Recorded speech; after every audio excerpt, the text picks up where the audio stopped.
kanti abantu baluthulele umnqwazi eliphulo labahlali kwiqonga lethu leWhatsApp.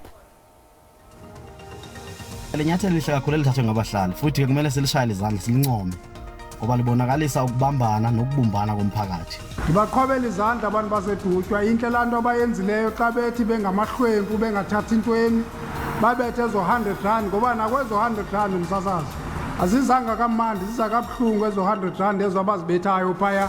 Kodwa ke liphulo elihle kakhulu xa bedinga ikliniki urhulumente engabakhela ikliniki bazizamele. Ibuza ngiyiphendula ukuthi kaze le mali esuka ikhishelwe ukwakha wona amakliniki igcina yenzani ikhishwe uhulumeni uma kuzogcina kuyimphakathi ekhipha imali ukuze kwakhiwe imitholampilo. Benze kahle kakhulu abo bahlali abo babambisane into iphumelela. Ingangeke nakwezinye indawo bangenza ngalo hlobo. Kuyacaca ngokuba akufunekanga sisoloko sikhala urhulumente. Funeka ngokuzinto sizenzele ngokwethu.